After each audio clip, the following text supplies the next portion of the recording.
Hey guys, I don't really post on Reddit, but my friend said I should tell this story here.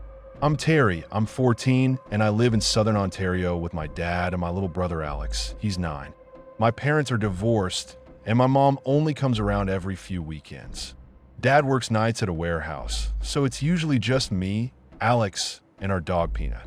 This all happened last November, like right after Halloween. Our house is kinda old and makes a lot of noise at night. My dad always says it's just the house settling, but I swear sometimes it sounds like footsteps or something moving. We started noticing weird stuff first. Food went missing from the fridge. Sometimes I'd leave leftovers in there, and they'd just be gone the next day. Dad thought Alex was sneaking it, but he promised he wasn't. Alex's Halloween candy slowly went missing too. Then Peanut started barking at the ceiling at night, like full-on barking at nothing. It creeped me out, but Dad said it was probably mice or raccoons or whatever. Then my computer started doing weird crap. Files would go missing or new ones would show up with random names. I don't have a password on my computer, and sometimes my little brother uses it for school stuff, so I thought maybe it was him doing it to spite him, saying he didn't touch it. One night I came back from brushing my teeth, and there was this random tab open on my browser. It was called In My Room Live. I didn't go to that site, and it was already logged in. At first, I thought it was some pop-up ad thing. But when I clicked on the tab, it showed a live feed from our kitchen. For real, Peanut was laying by the fridge. There was a few other camera feeds shown on the website as well. One of them was our bathroom. It saw a clip from earlier that day of me sitting on the toilet. There was also one of my friend Maddie in the shower. She'd been over the night before working on a school project. It got late, and my dad said she could just crash on the couch. She took a shower before bed. I felt sick. I didn't even want to look anymore, but I saw clips of my dad shaving, Alex brushing his teeth, even me sleeping. And then there were other clips of some random guy walking around our house when nobody was home. He'd eat stuff, sit on the couch and watch TV, even use the bathroom. Then he'd go up into the attic. He seemed to know our routine and would come out for the majority of the day when me and my brother were at school and my dad was out running errands or at work. I called my dad right away and he came home from work. He called the cops and they searched the attic. They actually found him up there. Some dude was living in our attic. He had a sleeping bag, a backpack, and a pile of food wrappers, mostly my brother's Halloween candy. He had tapped into one of the attic light sockets to get power to charge his phone. The cops think he got in when we were all out one day and just stayed there. They took him away, but it seriously messed me up. The police checked my computer, and everything was deleted, like totally wiped clean. It's almost been a year now, and I still can't sleep sometimes. The house still makes noises at night, and it really creeps me out. I'm not writing this to scare you for fun. I'm writing it because last week, the noises changed. You know that sound when a house expands in the cold? Little pops in the walls, boards sighing like tired lungs? This wasn't that. This was a breath held too long on the other side of drywall. It was the patience of something that knows you'll walk past again. It set its timer to my footsteps. I'll start clean because my brain wants to dart all over the place. The first new thing was the click in the kitchen, like a fingernail flicking the light switch, but not all the way. I was pouring cereal for Alex before school, same as every morning. Peanut sat with his chin on my foot, heavy and warm. The kitchen window was still black, and I could see just me and the fluorescent halo. Then the click, soft dry. I looked over my shoulder at the hallway switch. It hadn't moved. And then the fridge hummed like it was clearing its throat. You hearing that? I asked Alex. He shrugged, mouth full of Cheerios. Peanut wants milk. Peanut wants everything. I gave him a bit anyway, and Peanut lapped like he hadn't touched water in a week. I didn't want Alex to see I was shaky, so I kept my voice steady. Finish up. Bus in 10. Dad still hadn't gotten home. On night shift weeks, he rolls in around 7:20. The time his battered Civic coughs onto our street, and Peanut shoots down the hallway like a missile. That morning, though, I heard the Civic at 7:08. Too early. It parked. The engine died. No door opened. I waited, and finally Dad came in, quiet, tired in a way that looked like he'd been thinking too hard. He set his keys in the bowl too gently, like they were a glass bird he didn't want to wake. "You okay?" I asked. He looked at me like he'd forgotten I existed for a second. "Bull, just tired."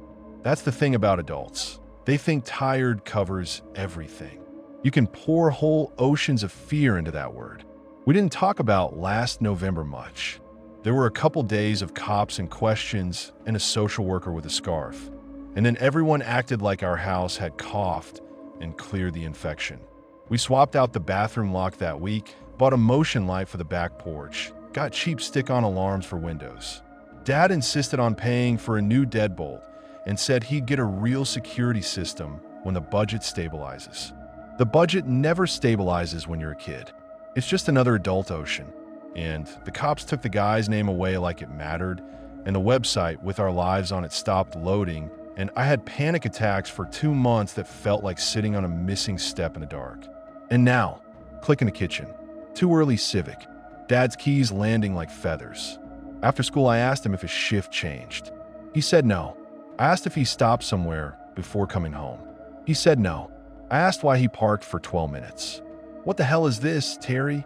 You got a body cam on me." He laughed, but it was wrong. I hate hearing my name folded into anger. It feels like a shirt getting wrung out. He softened then. "Saw the..." I sat in the car. I was listening to the end of a thing. "Radio? What thing?" He rubbed his eyes. "A game." There wasn't a game. It was a replay. Okay, maybe it was. But the next night, Peanut started with the ceiling again. This long, growl bark he only does when he's not just spooked but mad. It bounced around the hallway while Alex tried to sleep. I stood outside my brother's door, listening to him whisper, "Peanut, please stop."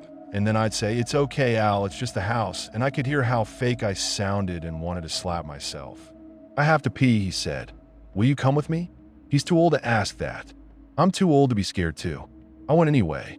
I stood in the doorway while he sat. I looked at the mirror because if I looked at the ceiling vent, I'd see the dark mouth of the duct, and my brain would put a face up there. My own face looked blotchy and older in the bad light. Alex flushed, washed his hands for like half a second, gross, and then froze at the towel rack. "What?" I said. He was staring at the webcam on the top of the mirror. It used to be a stupid clipped-on thing for my little stop-motion videos I used to make. I hadn't used it since the site. Dad said to put tape over it, and I did. Gorilla tape crusted along the bevel. Only now the tape was peeled like a fingernail had slid under and lifted it a millimeter. Alex swallowed. "Peanut did that." "Yeah, elite. He likes sticky stuff." It didn't matter. That night, I dreamed not of the attic guy, but of hands. Light hands, careful hands. Not violent. Patient. They touched cabinets like they were learning the alphabet. They knew the exact squeak of my bed and the half-turn it took to quiet it. They knew the side gate latch had to be lifted, not pushed. They wore skin like old paper. I woke to the sound of the Civic again. 7:06. I checked my phone. My stomach felt hollow and cold. Dad came in at 7:20. "Why are you doing this?" I said when he finally came into the kitchen, where I was standing with a cereal bowl, I wasn't eating. "What?" Parking then, sitting there. "You keep doing it." He started to get mad again. Then did this other thing he does that I hate more. He got gentle. "Terry," he said, soft like I was a trap he had to step around. "I'm not doing anything. I'm trying to work and keep the lights on. I'm sorry the car startled you." "I'm not startled. Forget it." He put a hand on my shoulder and I flinched, which made me feel like crap. He let it drop like he'd touched a stove. "We can talk to someone again if you want," he said. "Dr. Levin. Or I can. Maybe we could do a security system this time. Christmas is coming, but we can make it work." "Yeah," I said. "Okay." He said okay the way you say okay when you're nodding in the dark to make sure the person you love can still hear you. At school, I told Maddie because she was there for the worst of it before and because I don't have anyone else who remembers that shower video like I do. The shame of it, like you'd been sticky-handed and someone caught you. I sat with her on the back steps where it smells like wet chalk and cigarettes. "Maybe it's like brain echoes," she said. "Like when you lose a tooth and your tongue can't stop going there. Brain echoes don't peel tape. Could be humidity. It's November. Dryness. Whatever. She looked in my eyes hard. Do you want me to ask my mom about staying with us a couple nights? She'd say yes. She loves you. She loves you, I said. And your floor creaks like a pirate ship. I'll never sleep. Maddie laughed and then got serious again.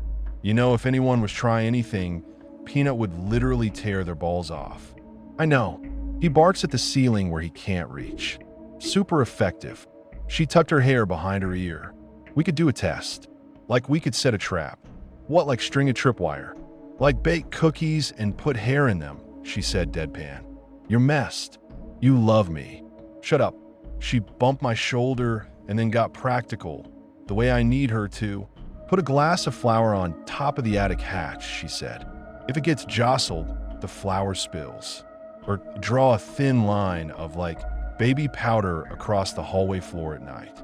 You'll see footprints in the morning. I'm not dusting the house like a crime scene. Well, she chewed her lip.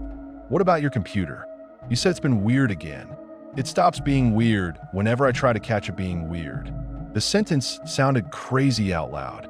It's like when you have a squeak and you make everyone listen and it goes silent. Set up your phone camera to record the screen. Like it won't delete that too. Back it up to the cloud. Mom's on the cloud. I'm not involving her. Maddie sighed. Okay, then I'm coming over Friday. We'll do homework. We'll keep an eye out. I'll bring cookies without hair. I told Dad she was coming, and he gave me that look that said he wished he didn't have to worry about optics, like the world would think he was letting his daughter's friend over without supervision. He texted her mom, very proper, and she replied with too many exclamation marks, and Friday came faster than the week should have allowed. Friday after school, the air had that wetwood smell like every fence on the block was rotting slowly. Maddie took off her boots at the door, lined them neatly under the radiator. Peanut sniffed her shins like they were new books. We went to my room and did exactly 5 minutes of homework before we both stared at my computer like it might open its own mouth. I pushed the power button. It whined, the way old fans do, and the screen stayed black a beat too long. Then it booted. Normal. I opened the browser. Normal. I opened the history. 100 about blank entries. Maddie looked at me and then typed with little careful jabs. Immurum Live. The suggestion engine did the rest. The autocomplete put it there like a scar. I felt a ripple up my throat. I said, don't, while I watched her press enter. The page didn't load. It spun and then gave me a white screen with connection reset. I let out a breath. I didn't know I'd been twisting into a knot. See, Maddie said, dead. Check cashed. Who are you, a cop? She clicked the little triangle next to the address bar. The cached link looked like a fossil of the word. She clicked. It showed some broken gray boxes and text like a skeleton of the site. Login, register, streams, live now. 8. Featured. Toronto house, kitchen. Maddie tapped the gray. It didn't come back. We sat there with my dim desk lamp and our stupid faces reflecting faint on the screen. I felt like I'd gone to a grave and kicked the dirt to see if it was still loose. It was hard as rock, which should be good. We spent the evening being normal. We made craft dinner. Alex threw a noodle at the wall, and it stuck, and he cackled until he choked, and I slapped his back and pretended to be mad because that's my role. Dad left at 9:30 with his thermos and kissed the top of Alex's head and told me to keep an eye on the dryer vent because it rattles in the wind and we need to tape it better. The Civic coughed away. The house heaved a long bellows breath and settled. At 11, Maddie took the shower because she can't sleep if she feels school on her skin. I hated how my throat tightened when the water started. I sat on the bath mat and scrolled nothing while she was in there because I'm the kind of person who stays on the line when someone walks home alone. I stared up at the vent.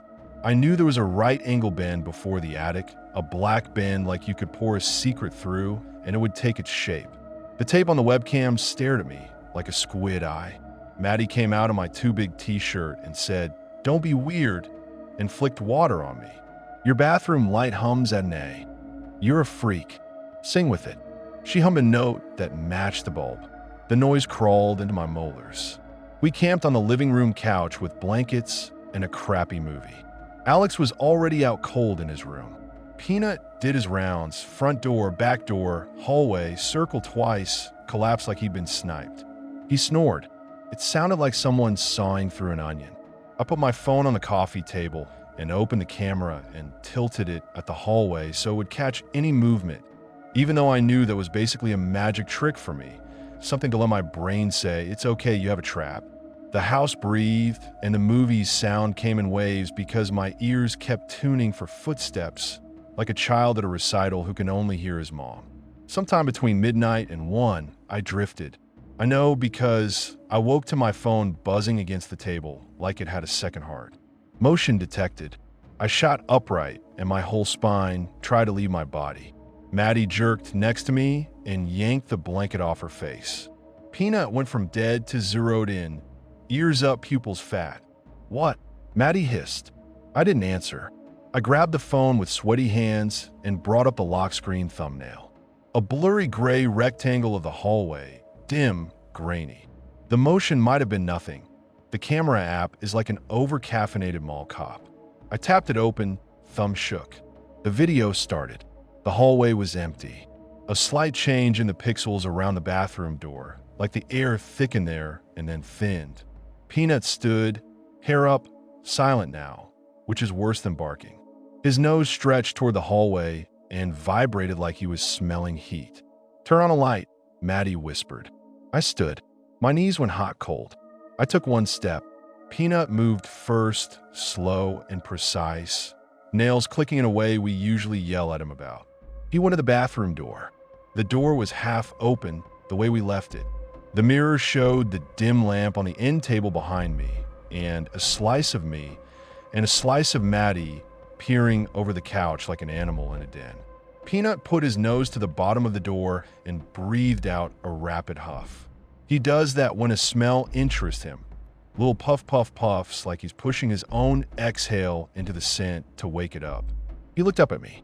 He whined. I touched the door with 2 fingers and pushed it wider. The mirror wrote the room larger. The tape on the webcam was peeled back at the corner.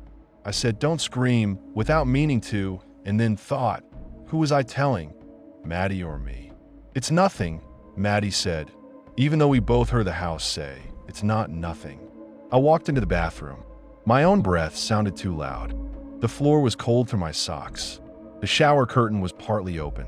The tub had a smear on the inside, low, like a palm print dragged down soap scum. My toothbrush was there, a little wet at the base in that way it does when it's new.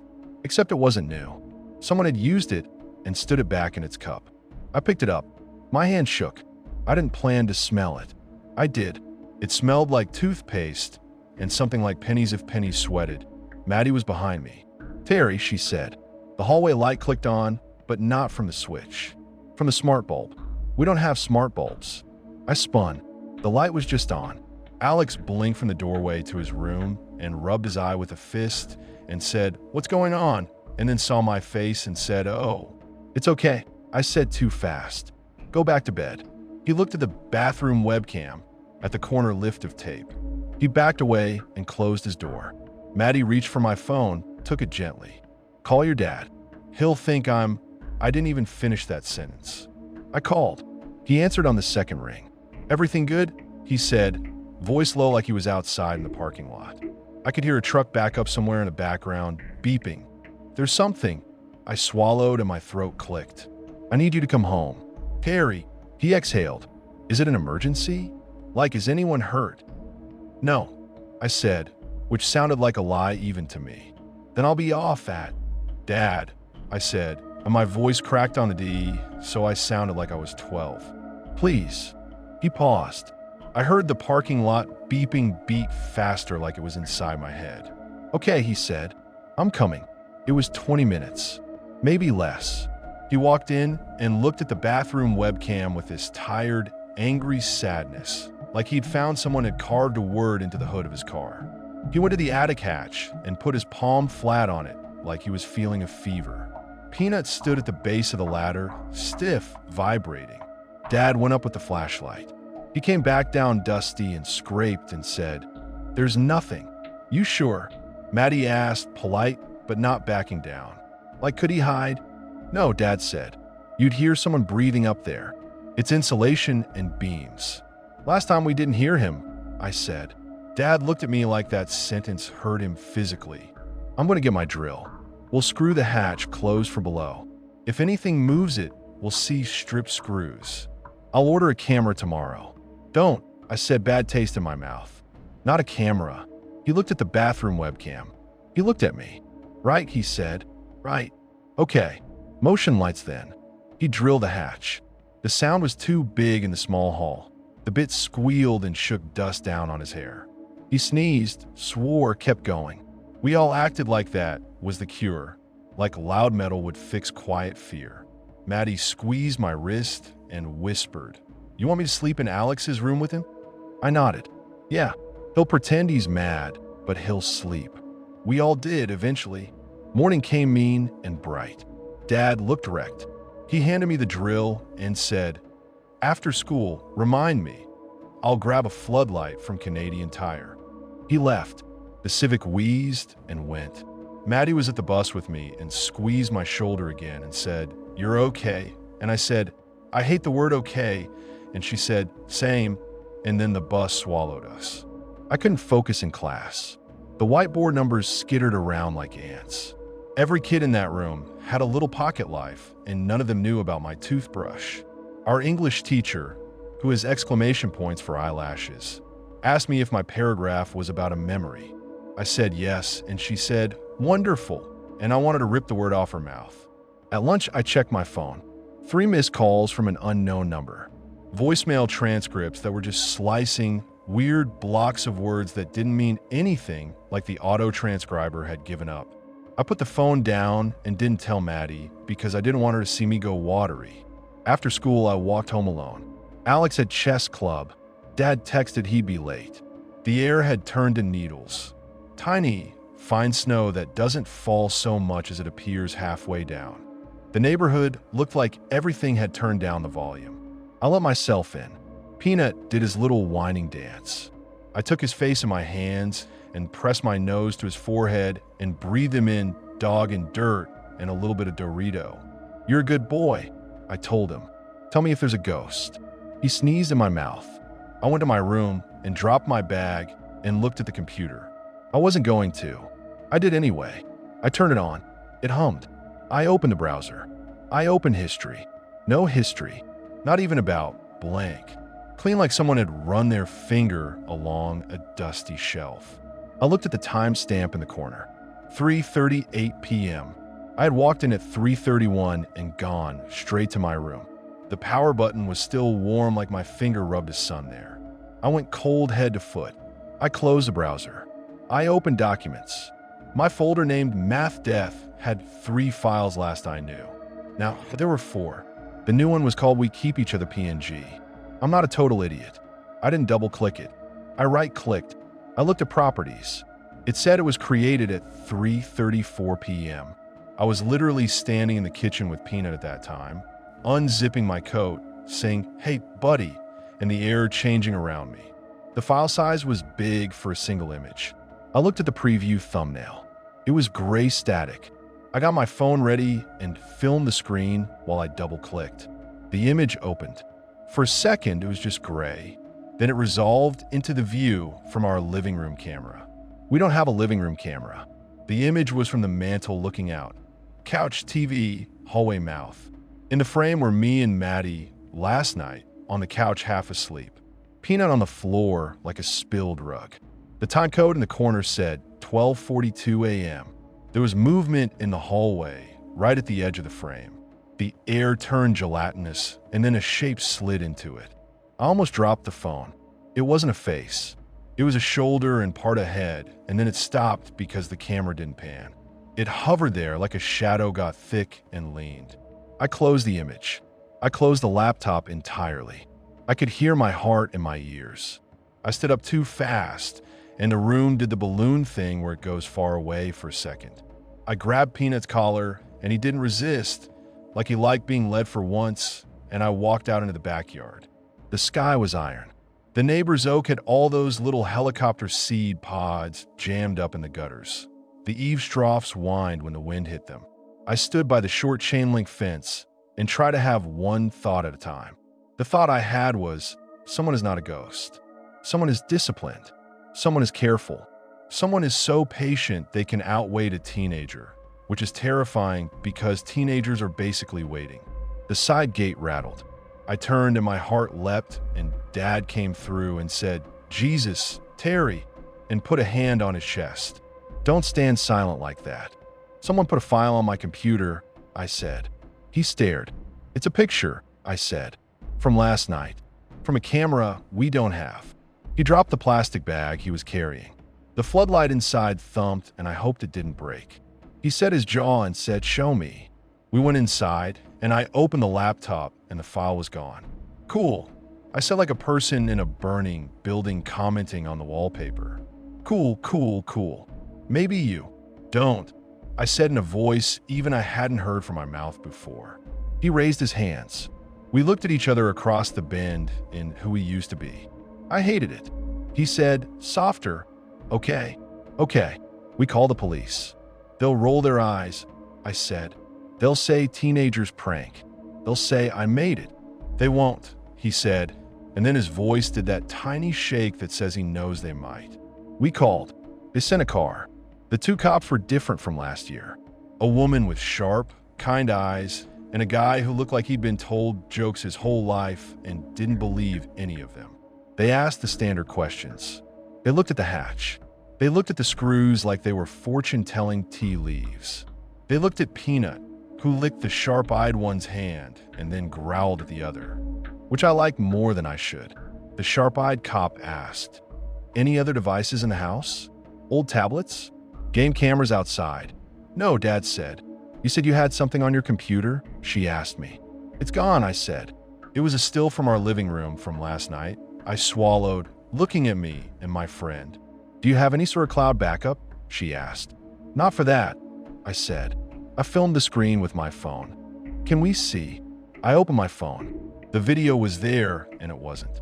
The thumbnail was gray, but when I tapped it, it played 3 seconds of static and then paused on a frame with a message. "This content is unavailable. Please retry later." I laughed. It came out like coughing. "Okay," the sharp-eyed one said, calm. "Okay, we can take the machine in and have a tech look, if you're comfortable with that." Dad looked at me. I nodded. I didn't want that thing in my room another second. The other cop unplugged it like you unplug a bomb, performing calm. He wrapped the cord like it would make him more adult. They took statements. The sharp-eyed one stood under the attic hatch and said, "You know, I've seen rodents make marks that look like human finger." "No, never mind. That's dumb." She smiled without her mouth. "We'll be in touch." They left. The house felt emptied in a bad way, like they'd taken the police smell and left us with just our own. Dad put the floodlight on the back porch, and we stood and stared at it like a talisman. Peanut sighed and put his head on his paws and watched me like he wanted to tell me something and couldn't remember the word. At bedtime, Alex asked if Maddie could come over again, and I said, "Not tonight." And he said, "I don't want to brush my teeth." And I said, "Use mine," and then almost puked and said, "No, don't. I'm kidding. Use Dad's." He rolled his eyes and did it anyway. I stood in the hall and watched him like a guard. I went to bed and put my phone under my pillow like a kid in a movie. Dad knocked twice and cracked the door and whispered, "I'm here," like he had the night after the attic guy, when he slept in the chair in the hallway with a baseball bat like a dumb hero. I don't remember falling asleep. I remember this. The hiccup whine a hard drive makes a second before it spins up. I remember thinking, that's impossible. My computer isn't here. I remember opening my eyes to dark and the green LED under my desk that isn't mine. I remember standing, moving to it, because you can't not touch the jagged tooth in your mouth. I bent and saw exactly what I knew I'd see. A palm-sized plastic thing, bristly with dust bunnies, wedged against the baseboard behind the desk. A little drive, a little life. I reached for it and heard, feather soft, from the vent, a murmur. Not words, not exactly. The sound your name makes mouths make when they've forgotten your name. I froze with my hand hovering over the humming drive. Peanut lifted his head from the end of the bed and looked at me upside down and did this small, griefy whine. He didn't bark. He puts on a big show for raccoons. He didn't bark because he understood this wasn't a raccoon. He stood up and put his paws on the side of my bed and breathed in my face until I had to breathe that air too. I picked up the drive. It vibrated like a cricket. I went into the hallway and into the bathroom and shut the door and put the drive on the counter and looked in the mirror at my own ridiculous pale face, and I took a breath and I peeled the tape off the webcam, and the tape came away with that stick snap sound like ripping a Band-Aid off hair, and I said, "Okay," to nobody alive. I turned off the light and the bathroom went black with that slight night light from the hall. The mirror became a square of dark winter. I could feel the room like a mouth with me in it. The little drive whirred, and the word changed like it knew it was alone with me. I pressed the power button on the drive. It clicked. It went quiet. I unplugged it. I opened the cabinet under the sink and shoved it behind the Windex and the old toothpaste with the cap gunk. I closed the cabinet. The bathroom suddenly felt like a stage set that got a prop wrong. "Fuck this," I whispered. I opened the door and the hallway wasn't empty anymore. Alex stood there, sleepy, hair sticking up like unwatered grass. "I heard a noise," he said. "You're the noise," I said, but my voice came out soft, so he laughed and went to pee. He stood there like a tiny king and then yawned and said, "You smell like peanut," and went back to bed. I went back to mine. I didn't sleep. I lay there and felt the house count the seconds with its own bones. Somewhere around dawn, I felt a tiny vibration under the floorboards, a mechanical insect. The drive, awake again, chewing. The next morning, I pretended to be ordinary. Dad made pancakes and overcooked them, so the edges were bitter, and we drowned them in syrup until they tasted like sugar and fire.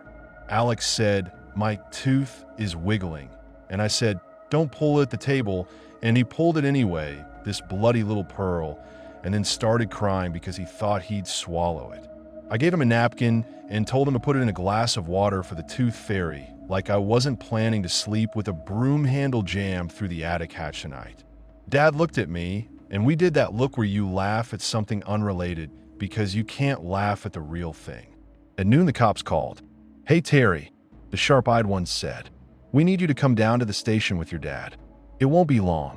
She said it wouldn't be long like you say. This shot won't hurt. We drove to the station and sat in a room with a table with a gouge in it. She came in with a folder and her mouth doing that almost smile again. So she said, "We took a look at your laptop.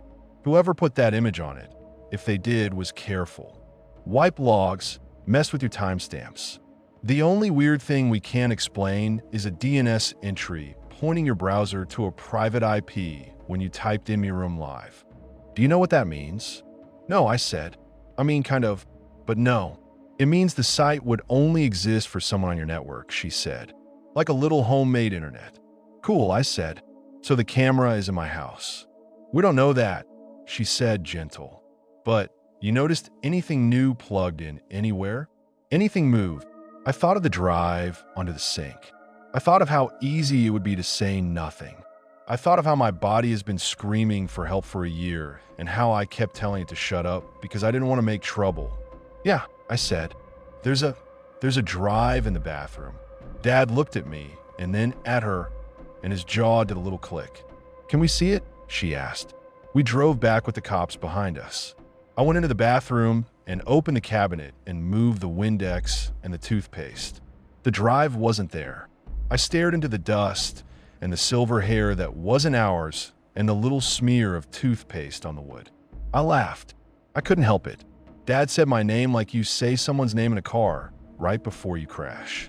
The sharp-eyed cop crouched and looked under the sink like maybe it was shy. "You're sure?" she said. "It was here," I said. "Last night."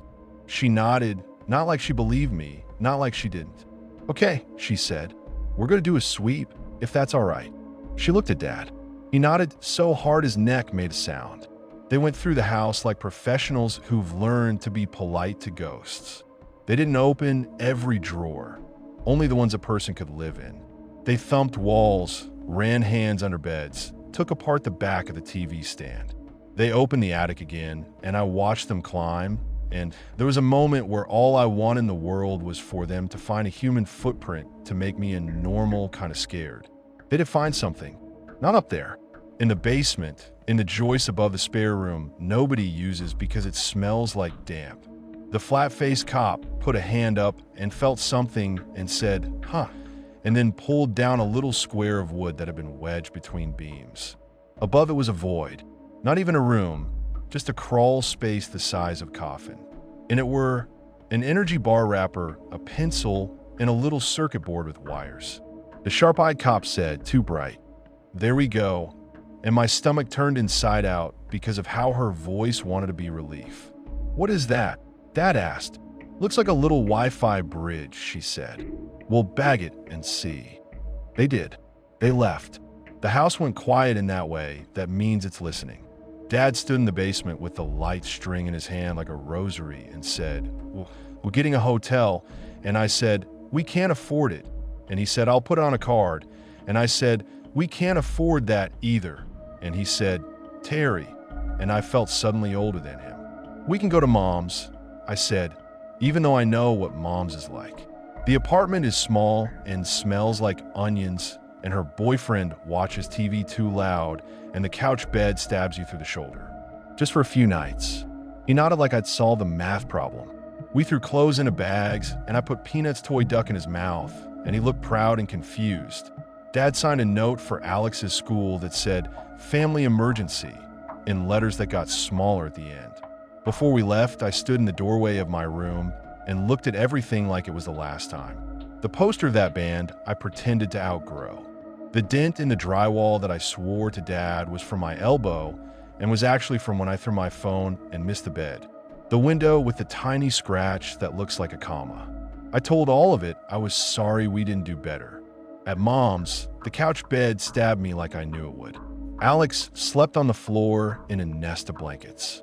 Peanut paced for an hour and then collapsed like someone pulled his battery.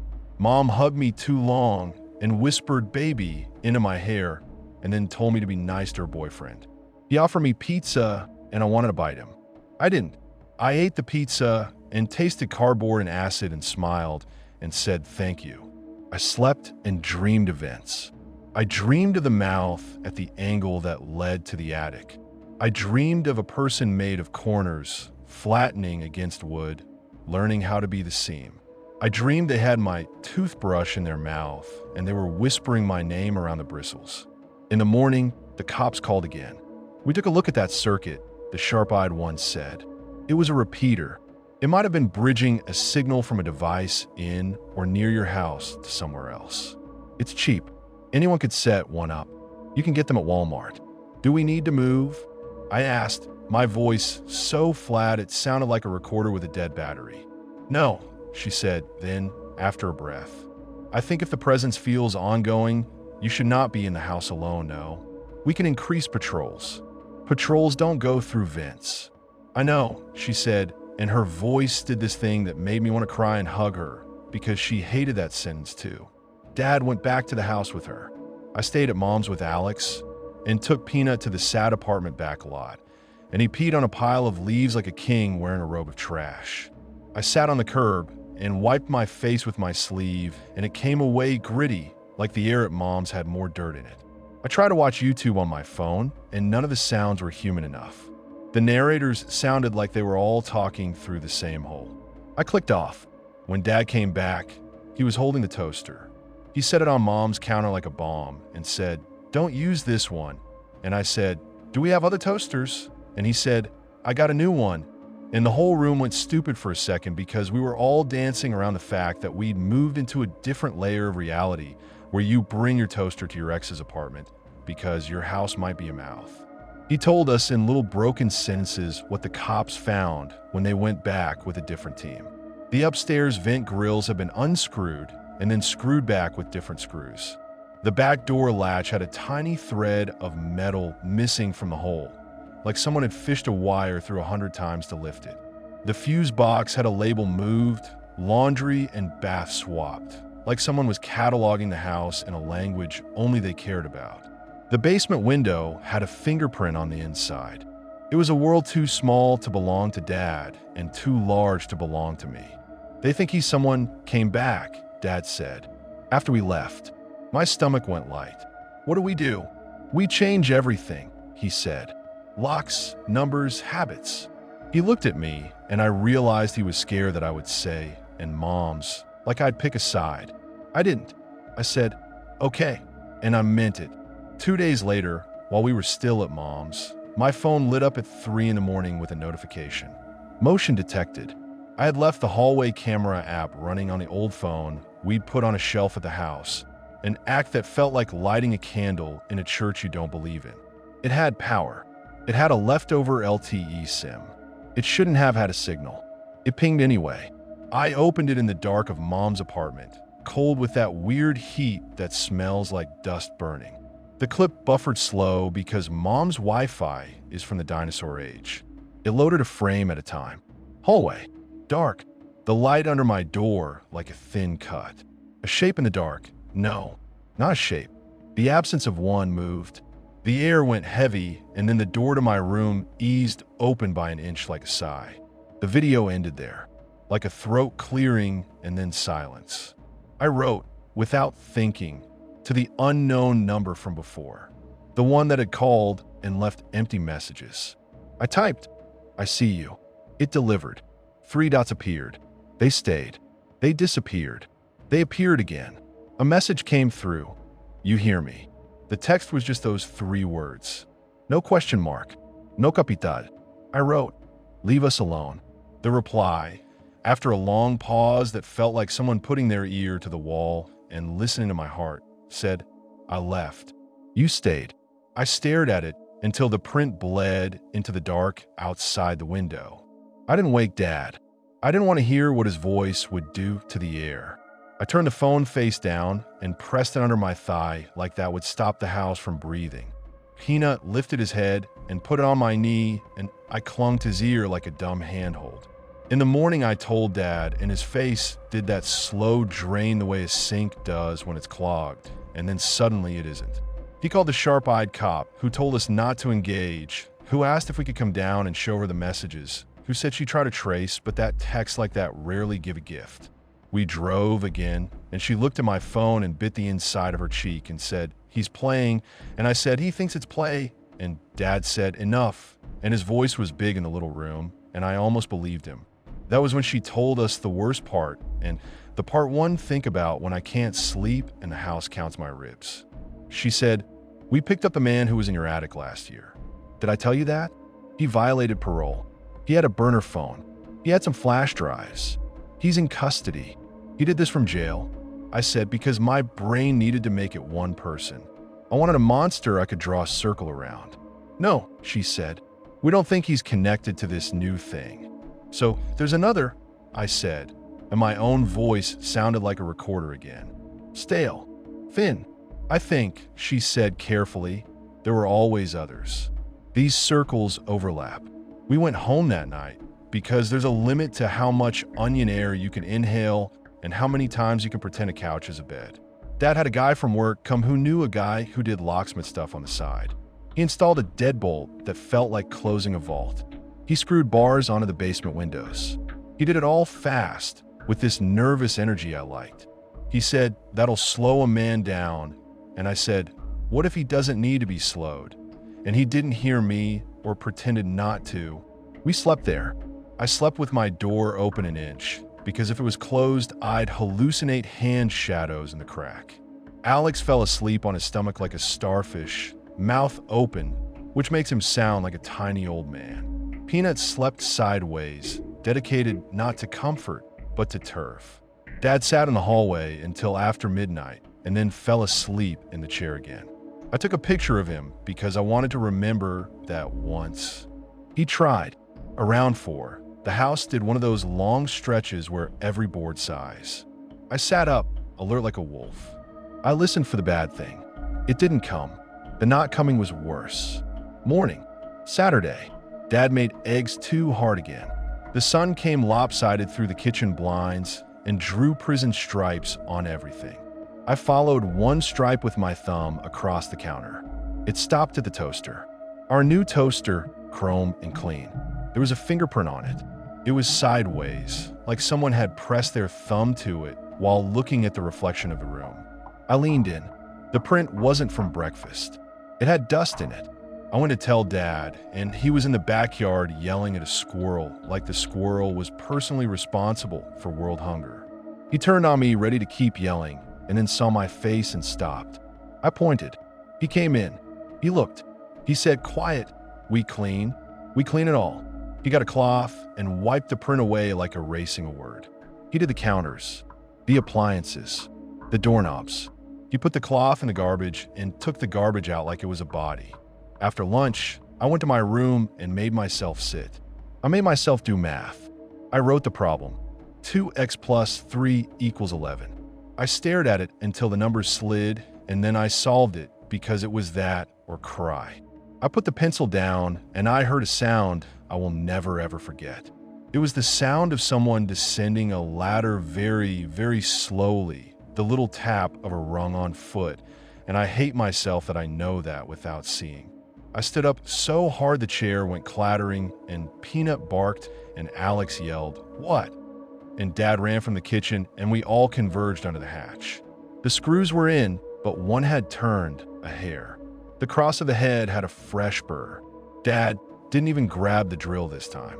He grabbed the baseball bat and the step ladder, and he went up and slammed the hatch open, and he shoved the bat up like he was going to joust the old rafters.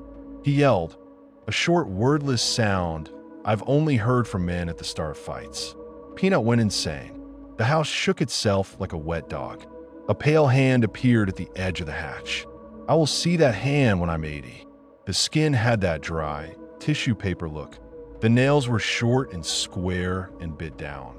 The knuckle had a scar that looked like a stitch of thread.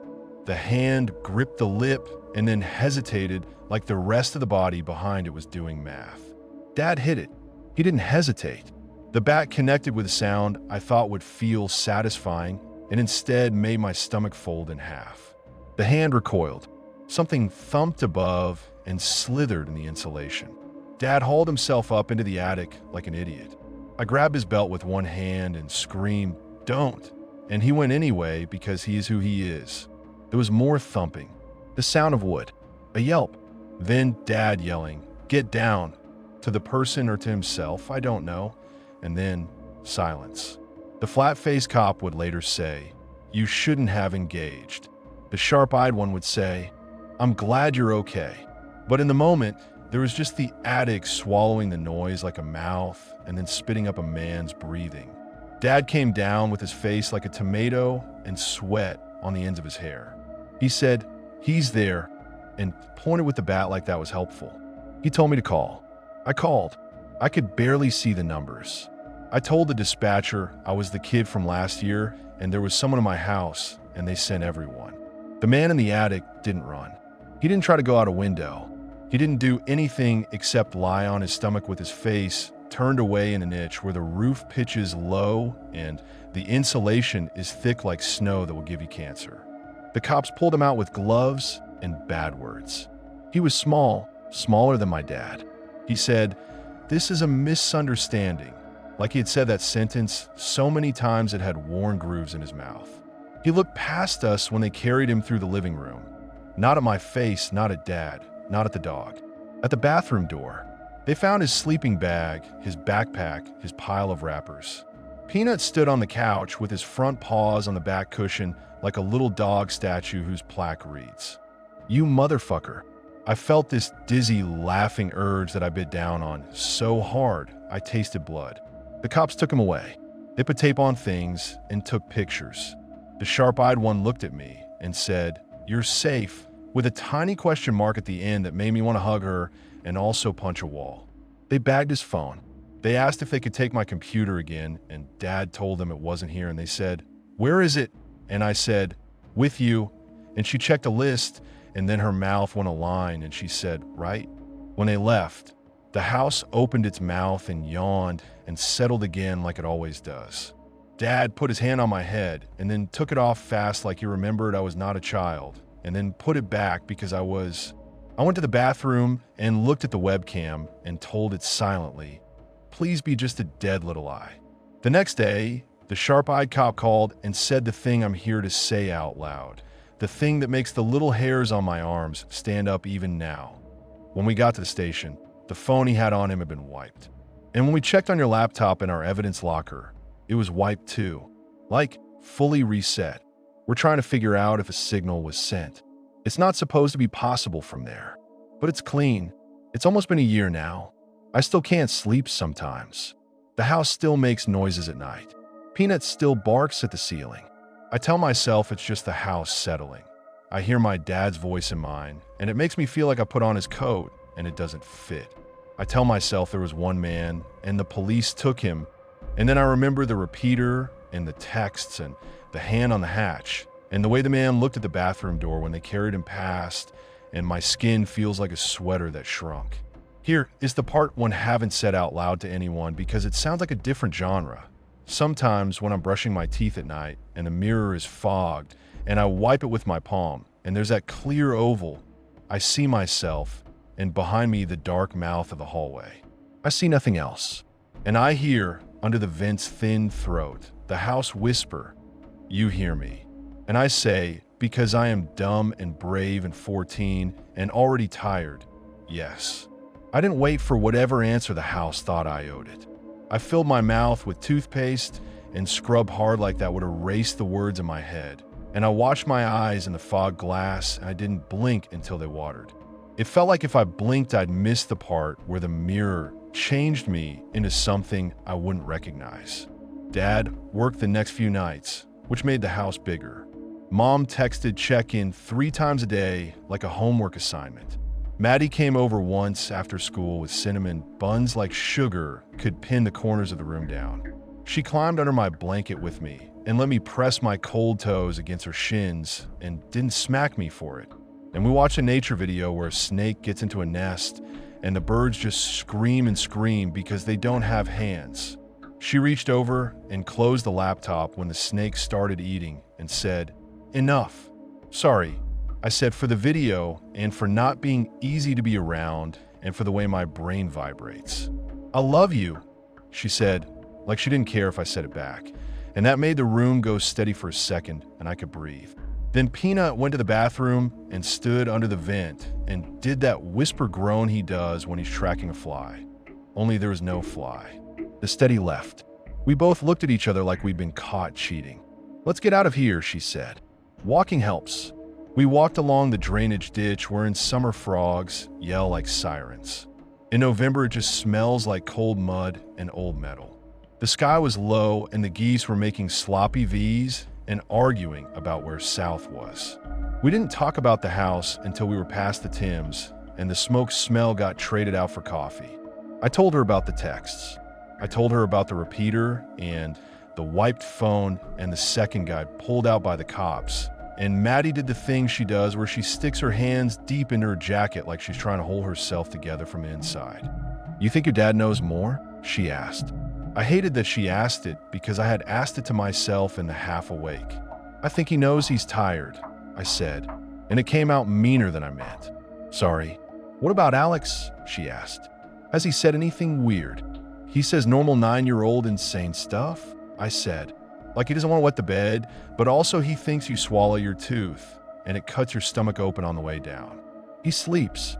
It makes me jealous." She kicked a rock, and it skittered and then plopped into the ditch like it wanted to drown. "Okay," she said. "Then we get boring.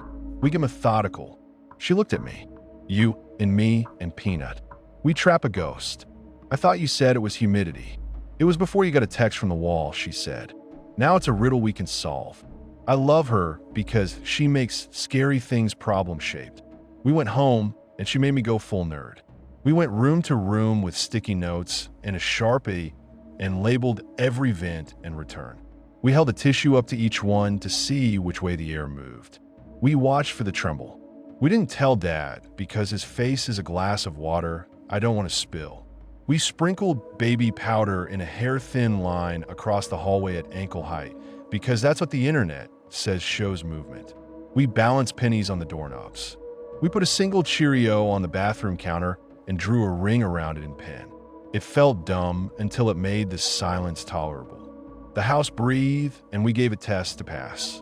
That night it snowed the way it does when the world wants to go quiet. The cheap motion light on the back porch, the one Dad finally bought, made the flakes look like a TV on the wrong channel. We sat on the couch under our blanket and pretended to watch a show about kids in a band where nothing bad happens. Peanut lay with his chin on my knee, so I didn't have to touch the blanket to feel him tremble when he heard something I couldn't.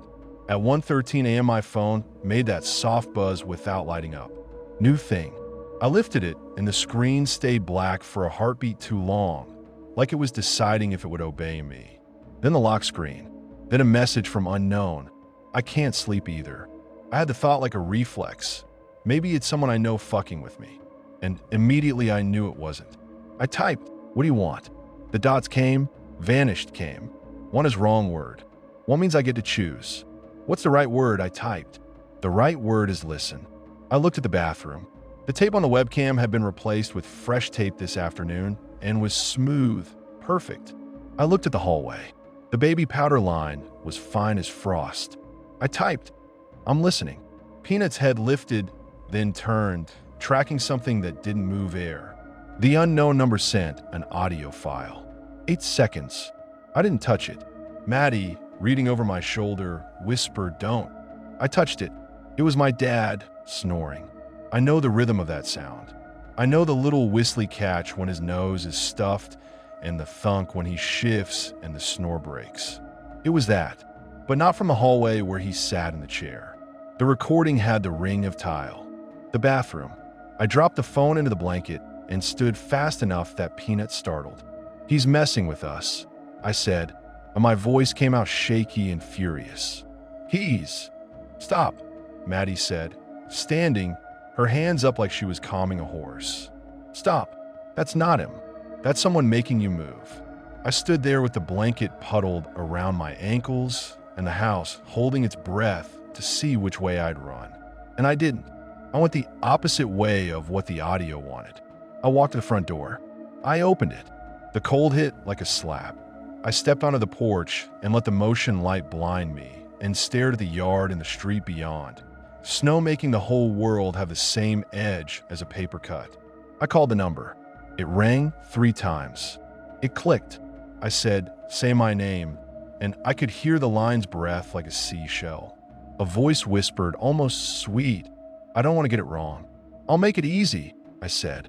"It's Terry." "Terry," it said, and the word got bitten weird on the R. Like the lips were dry. "Does the dog bite?" "If you come in, he will," I said, and I loved that my mouth was steady. "What do you want me to hear?" "Your step count," the voice said softly, and I almost laughed because it was ridiculous, and then the laugh died because I felt the phone vibrate in my hand, and it was the health app one never opened telling me. 5,642 steps today. I hadn't looked. No one had my data. I hadn't synced to anything. This is stupid, I told myself. This is just an app guessing. The voice on the phone said back door. 6 steps to table. 3 to sink. 2 to window. You always look out.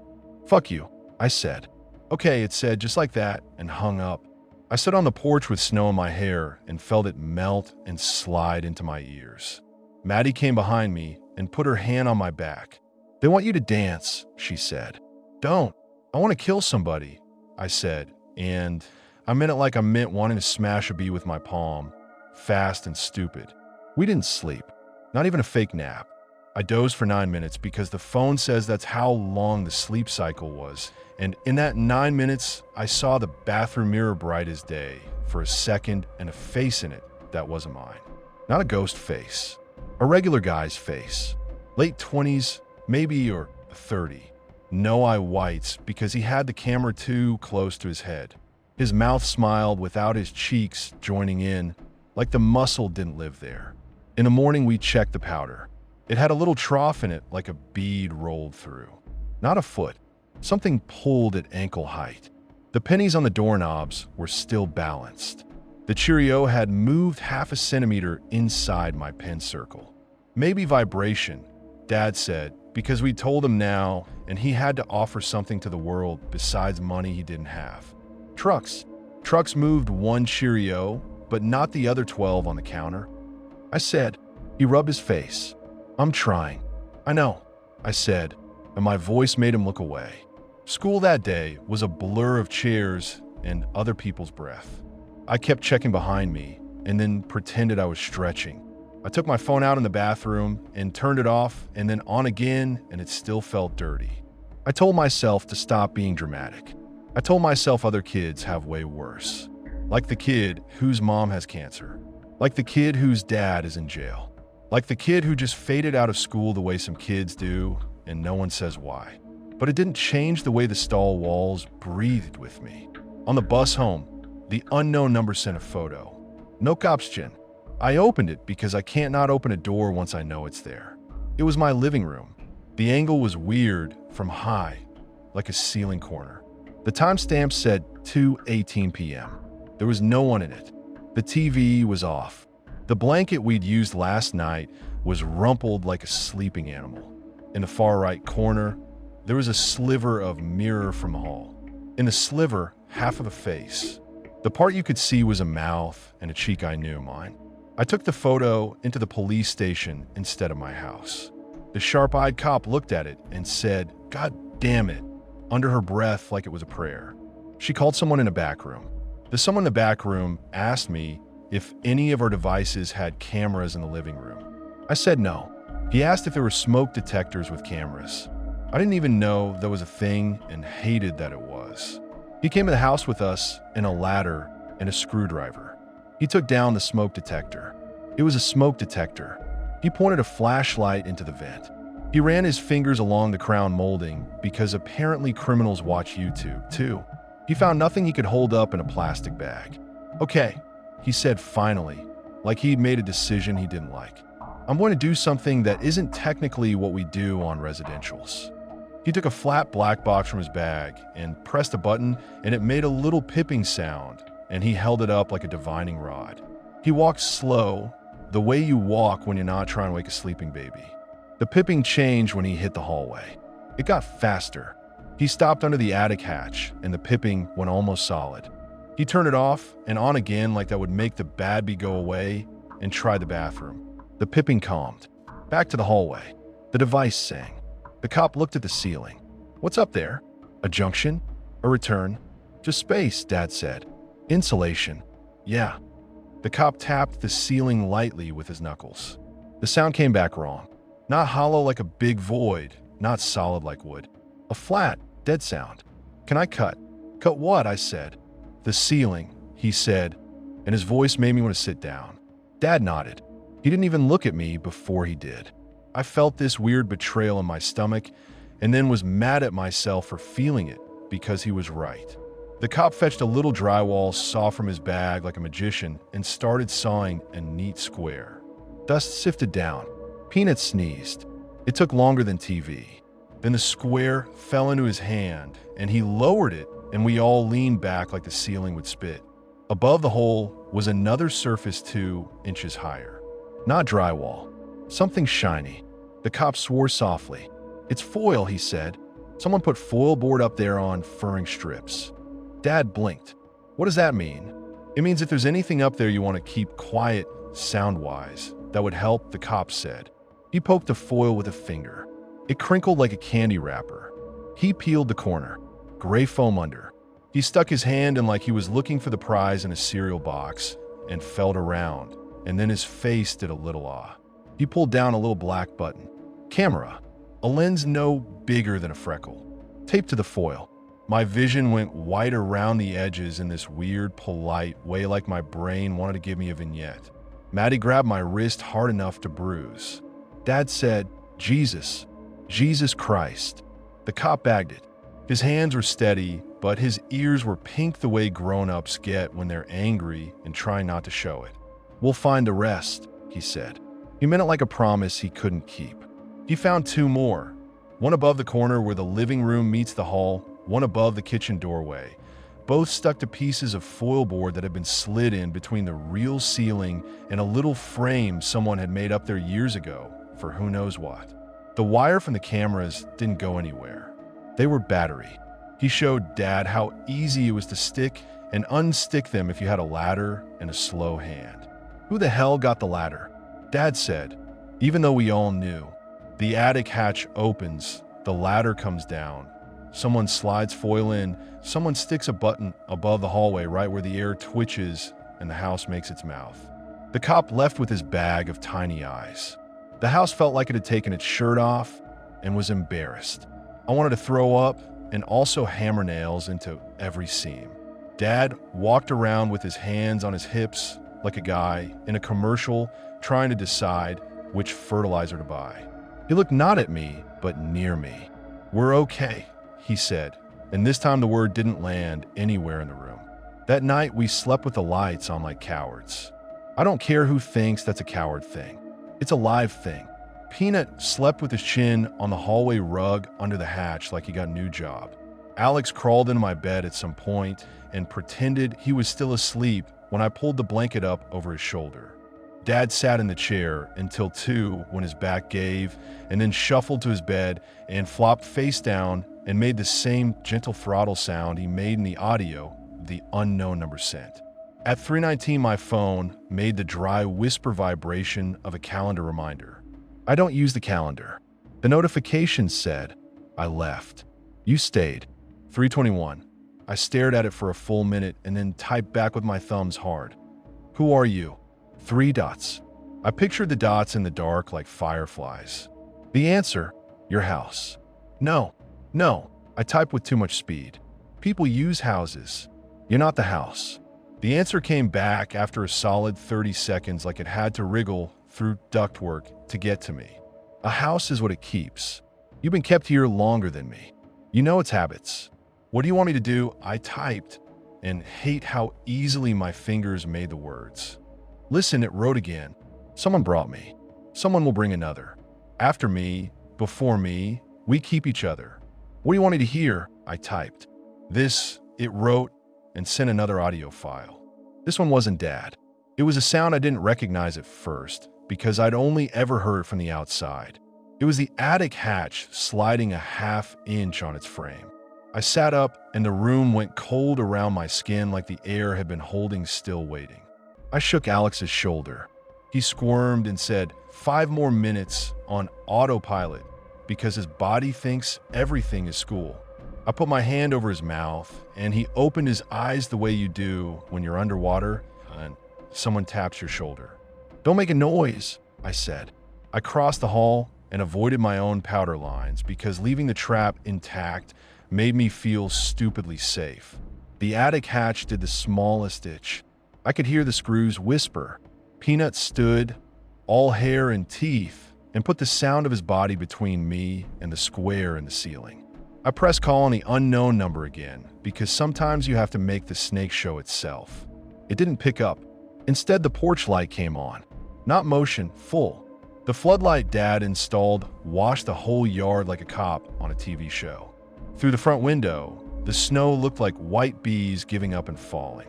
The back patio light flicked to the same full white. The house hummed like it had drunk something too fast. My phone buzzed. "Door," the unknown wrote. "Open." I walked to the back door because fuck you, I thought there are knives in the kitchen. I grabbed one, the big one, the one Dad always says that's a good one when he washes it. I opened the back door 1 inch. The cold hit shot straight at my arms. The floodlight made a shadow of the screen door that didn't match where the actual screen was. I opened it wider and Peanut shouldered past me because his job now is between. He put his paws on the first step and breathed like he was counting something only he could smell. There were footprints in the snow. Not shoes. Socks. Bara soaked socks. They came to our step, then stood there a long time while whoever wore them collected themselves, then turned right and disappeared along the fence where our neighbor's cedar makes a dark wall. I stepped out onto the porch and the boards creaked a note I know like a song. I had the knife low, which is nothing because I don't know how to use a knife. The cold made my lungs sting. I followed the sock prints along the fence and around the corner where the garbage bins live like ugly pets. The prints went to the old shed door and stopped. The shed is useless. Rotted floor, door that swells in summer, smells like mouse and lawnmower. I've only ever gone in there to get the rake and the rake is broken. The door was shut, not latched. A thin line of dark between wood and wood. I pushed it with the back of my hand. It swung in, slow, like a mouth that's made for swallowing, not biting. Inside it was dark and colder than the yard. Somehow, My eyes took a second. The floodlight ached on the doorway. Peanut made a sound I've never heard from him. Tiny, high, almost like a question. The shed looked like itself. Shelves, nails in the wall were tools used to hang before Dad loaned them to people who didn't bring them back. A broken snow shovel, the ragged tarp that smells like old fish, and a hole in the floor. Not big, the size of a cereal box turned on its side. Sawed neat through rotted ply into the crawl space the house sits on. The edges were clean. The sawdust wasn't new, but it wasn't old either. There was the imprint of a hand near the cut, where someone had braced themselves coming up and the dust stuck to their skin and left a pale handprint that made my eyes water for no reason I can explain. Down there, under the house, something gleamed. Not a creature. A cable. Loop of cable. And another little square of foil board stapled to a joist with a piece of tape on it. Like a sign for someone who lives underground instead of reading street names. The cable ran from a foil to a hole in the foundation that led under the kitchen. When I crouched, my knees made that lightning sound up my shins. I put my face close to the hole and felt air moving, not warm, not cold, just a little current that smelled like damp brick and old socks. "Terry," Dad said behind me, and I almost drove the knife into my own leg. He stood on the step in a t-shirt, shivering, eyes the size of coins. "What are you doing?" "Found their door," I said. "Welcome, Matt," and everything.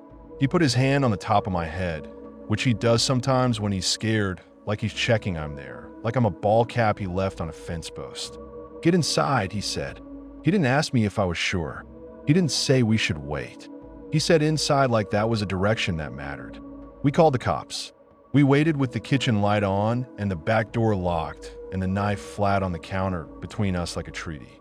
Alex sat on the stairs with a blanket and it looked like he'd swallowed a lit match and didn't want to breathe out. Peanut paced left, right, left, nails ticking the beat of a song I hated. The sharp-eyed cop came with two others and the flat-faced one and a guy I didn't know who carried his gear like it was heavy money. They went into the shed and their lights bobbed and their voices did the thing the voices do. Too loud because they're trying to be brave. They were down there for a long time. At one point, the power flickered like someone had seized the house's heart and squeezed. I counted backward from 100 twice and only skipped one number. When they came back up, the guy with the heavy bag said, "There's a service entrance under your neighbor's deck," like he was telling me the bus route. "Looks like someone cut between the cinder blocks 3 houses down and then dug along the wall, using to access crawl spaces.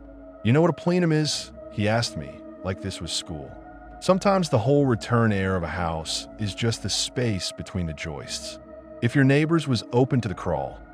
"I don't care what it's called," I said, too sharp because if I didn't sharpen it I would cry. "Can you fix it?" "We can block it," he said. Fix is a bigger word. They blocked it. They hauled plywood and screws and expandable foam and put a plug in our underbelly. They did the same at the whole 3 houses down. They called a different set of cops to wake up the neighbor, and the neighbor came out in his pajama pants and yelled until he saw the hole, and then he went quiet and said, "Jesus Christ," with respect. The cops set a trail cam in the shed because I wanted them to put a person there, and they won't do that for me. That night, for the first time in a month, I slept for 5 hours in a row. I woke up with my mouth open and dry, and drool crusted on my cheek, and the light at the window gray in that way that means the day is new and not yet ruined. I felt human. Then my phone lit up on a nightstand, and the word human felt like the wrong category. Audio message, the unknown number said. I didn't touch it. It played on its own like it knew I would anyway. Steps. Slow. Above me, but not in the attic. In a duct. My name the way something without lips makes your name, with the M left open too long. I threw the phone across the room, and it hit the laundry hamper and landed screen down and played my own voice back at me that I must have recorded at some point without remembering, saying stop. And I hated it because I sounded small. I went to school because I'm not going to lose math to a man who lives in crawl spaces. I got a 72 on the test. Maddie got a 96. She flexed, and I booed her, and for 15 minutes we were teenagers. Then the unknown number sent a single sentence. Come home now. I wanted to throw up in a way that had nothing to do with lunch. I didn't go home. I called Dad. He didn't answer. I called his work. The woman who answers the phone said he left early. My stomach did the bass drop thing. I texted the sharp-eyed cop like I was allowed to. Did you send that message? She wrote back, what message? I went home. I know. But Alex was there and Dad was there and I was there and I couldn't be anywhere else. I walked fast and it felt like the world had been tilted slightly and I was walking uphill and my feet had grit in them. The sky had gone the color of old bruises. I turned onto our street and saw Dad's Civic at home, and I saw the porch light, and I saw something taped to the glass of the door. It was my toothbrush in a Ziploc. I didn't go inside. I called 911 from the sidewalk. I told the operator everything in one breath like I'd practiced dying and was trying to get all the last words out. She told me to step away from the house, and I stepped into the neighbor's yard like stepping into a picture where everything was the same, but the story was different. The cops came. Not just 2, 5. The sharp-eyed one looked both furious and scared in the way I'm getting used to. She took the bag with the toothbrush like it was a bomb and handed it to someone with gloves. They lined up outside the back door, and then they went in the way they teach them to in the videos, and the part of my brain that's eaten YouTube felt this gross thrill, and then I wanted to puke again. My dad was sitting at the kitchen table with his head in his hands. He didn't look up until the sharp-eyed cop said his name. He did the guilty head snap. Alex, I asked, and my voice sounded like it was coming through the radio from another room. In his room, Dad said. The sharp-eyed cop made a gesture, and another cop walked down the hall and came back with Alex, who looked more annoyed than scared, like a kid dragged out of a video game. He saw my face and his changed shape. What? He said small. Nothing. I said, entirely a lie. Everything. The sharp-eyed cop spoke gently. Mr. Coates, she said to Dad, did you put something on your door?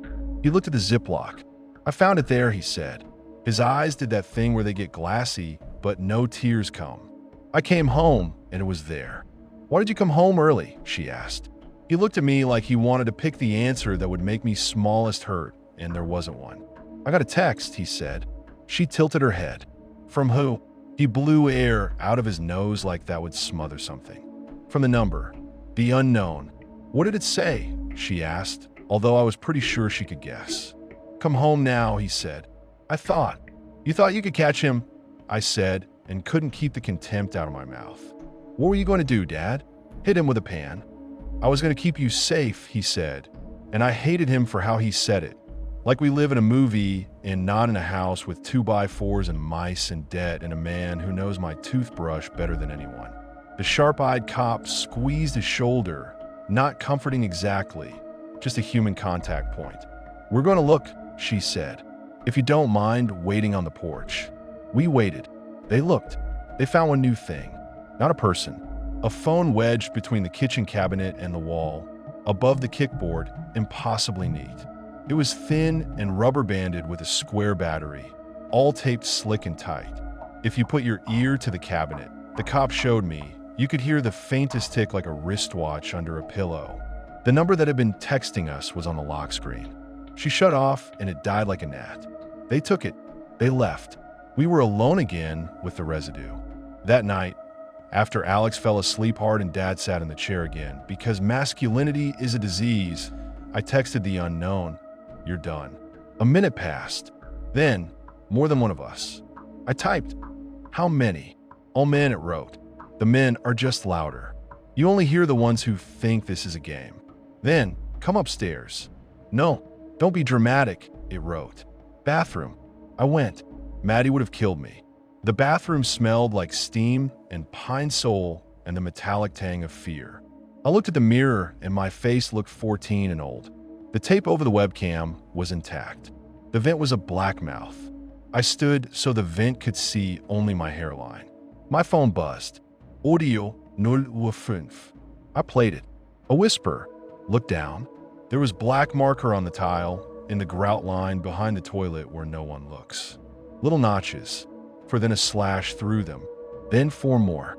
Then a slash. Months of someone counting days like a prisoner on a wall. I crouched and ran my thumb over it, and it didn't smudge. "You hear me," the house said in the way that houses talk. A shift in the duct, a little tick of heat expanding, a whine 3 rooms away. "Yeah," I said out loud this time. "I hear you." I didn't sleep. Again. You get it. 2 days later, the cop called to say they traced the phone wedged above our cabinet to a wind-up of prepaid nonsense. The same tree of numbers had been used near other houses in the area, all within walking distance, all with black market little eyes peeled to their ceilings. They were talking to other families. I couldn't hear those families, but I could feel them, like we were houses on a block and the rot had jumped address numbers. The cops said words like network and cell and coordinated, and I thought, no, just lonely men with time, just bored men with anger, just a person with a screwdriver and patience and a mouth that can make my name sound like a bruise. It should have ended when they arrested the second guy, or when they cut the crawl, or when they peeled the foil with the button eyes, or when they bagged the phone above the kick, or when they told us the first guy was in custody in a different building with a different lock. It didn't. It ended like this. We went to Dad's warehouse for the family Christmas thing. It was early December, fluorescent and ugly, the way those parties always are, with trays of grocery store cookies and a guy dressed as Santa who smells like cigarettes and Febreze. Alex brought Peanut a red scarf, and Peanut tolerated it by freezing like clothes make him a marble dog. I shoveled cookies like I needed coins for the ferry to the underworld. Dad made small talk with his supervisor and said, yeah, kids are good and can't complain, and weather, and I wanted to shake him, but I also loved him so much in the moment because he can still plug into the part of the world that isn't watching walls. We came home to the front door, open a crack. Dad saw it first. He went white the way people don't actually do unless it's real. He didn't go in. He backed up, and that saved him from doing something stupid like clearing rooms himself with a hand and a shout. He called. We waited. I was so tired, I wanted to lay down on the porch like a blind person and pretend the boards were safe. The cops found a back door nailed shut from the inside. Not screwed. Nails. Like someone with a hammer, in a hurry, with no plan to leave that way. They found the kitchen knife we kept for show, the big one clean, placed point in on the sponge like a poppy stuck in dirt. They found another handprint in baby powder. Not the line we'd laid down, but the line someone else had spilled out of a bottle, like they were playing with our game. They found, in the hall, at ankle height, a length of fishing line threaded from the bathroom doorknob to the radiator pipe, tied with a surgeon's knot. Someone had made a tripwire of silence that would tug the door a half-inch when anyone walked by. In my room, my bed was made too perfectly. Alex's bed was messy in a way that wasn't his. My closet door was shut, and we never shut it because the track sticks. The cop used a baton to open it because she's learned something somewhere awful, and a wooden box fell from the top shelf and exploded socks everywhere. And inside the box was a GoPro without a battery, and a note with 6 words written in a neat, old-fashioned hand. I hear you. Do you hear? Peanut found it first. He went to the bathroom and put his paws on the toilet seat and looked into the bowl and wagged his tail once, uncertain. In the tank, wrapped in a freezer bag, was another phone, heavier old. When they opened in a bag, it lit up without a button press and took a picture of whoever held it and said, "Thank you," in a robotic voice that made my teeth ache. They took it all away. They told us to stay somewhere else for a while. We stayed at Mom's until she cried and said, "I'm sorry, I'm trying." And I said, "I know." And then we went to Aunt Kelly's, and I slept on a twin bed that smelled like someone else's childhood until February, when the snow turned gray at the corners and the sidewalks were a mess of sand and hope. We went back to the house, not because it was safe, just because it was ours. Dad put in a real security system. It made a little boop when we came in, a cheerful, stupid boop that said house, not mouth. I didn't write any of this down until now, because writing makes it more real than when you tell your friend in the dark and then go quiet. Also because every time I opened a doc last year, something in the walls hummed like it knew. Now I'm writing it because of today. Because this morning, my phone woke me up at 4:11 with a calendar reminder I didn't set. It said, anniversary. It said, upstairs. It said, "Brush your teeth." I almost threw it. I went to the bathroom because I am not going to live a life where I piss my own bed because someone typed words at me. I flipped the light on hard enough that the bulb stuttered. I looked in the mirror, and the mirror gave me my face. No stranger. No eye sneaking in a sliver. No so obscum as might. Just me. I peeled the tape off the webcam because I can't live with tape forever. I looked at the vent, and I heard nothing but heat. Then the Civic outside my house coughed into the morning. Too early. 7:06. I looked at the window and waited, and Dad didn't come in. Peanut went to the hallway door and tilted his head. The car sat. The engine ticked. The street stayed empty. I walked to the living room and stood where I could see the driveway through the blind slats. The windshield was fogged white.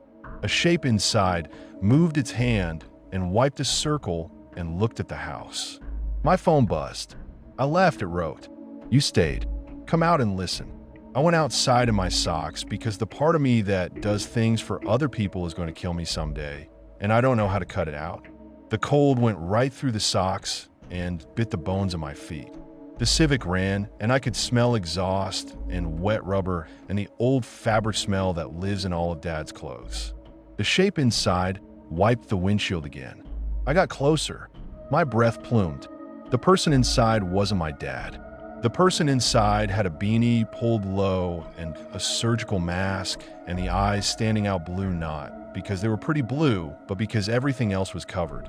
He held up a phone, and it showed my own number on it like a mirror. I didn't go to the driver's door.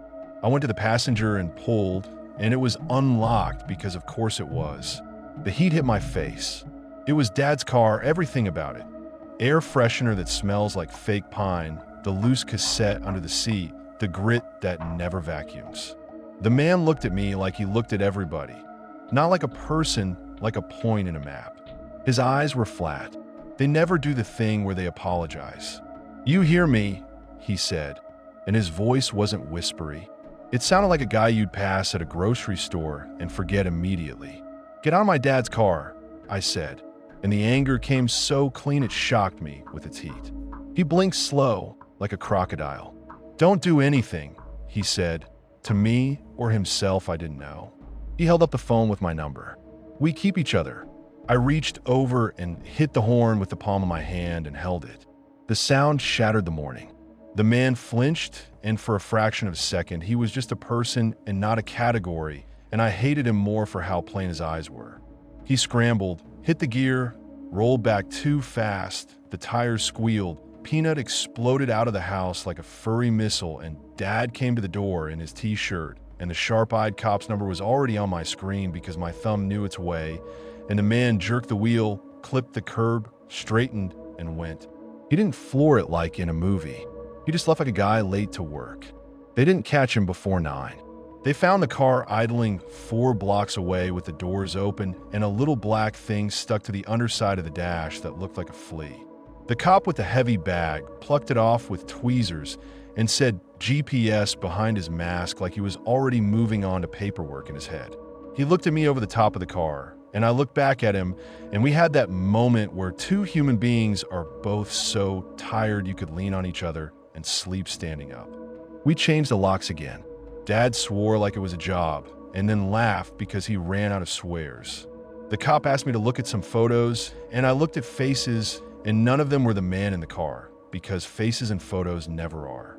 We ate soup for dinner like we were old. Alex asked me if the house was cursed, and I said no, because curses make it easier, and this is human. The last thing, tonight, after all that, when the wind hit the eaves, and I heard the old song the house sings when it's cold and boards take a breath, I went into the bathroom and leaned my head against the cool mirror because I wanted something that wasn't a person to touch me back. The tape was gone because I took it, because I'm trying to be a person again. The vent breathed. The hall beyond my shoulder stayed empty, truly. For the first time in a year, I believed the emptiness. My phone buzzed. I knew I shouldn't look. I looked anyway. Unknown number. No more. You could read it like an order. Or promise. I chose promise because I needed one. I typed back, "Do not come back." The dots came up. I watched them like stars through a vent. The reply, "I don't move. They move me." Who? I typed, even though I didn't want to know. You. The plural you. The you who watch. The you who share. The you who say holy shit and click. The you who leave the door unlocked because you don't believe in anything until it's in your bathroom. The you who ask what the end is and won't listen if the end is just a boy brushing his teeth in a house that makes old songs, an event that lets the winter in a little, and a father in a chair making new knots in his back, and a dog who sleeps across thresholds like a soldier. I wrote back, I hear you. The reply good. Now stay. I put the phone face down. I went to bed. I left the door open the same inch. I put my hand on Peanut's back and felt the little twitches that mean he's in a dream where he runs and his paws kick and he doesn't go anywhere. I whispered, we're not staying. We just live here. I said it so quiet I could pretend it didn't count. The house made one beautiful long groan like a ship and then settled and the night finally got dark.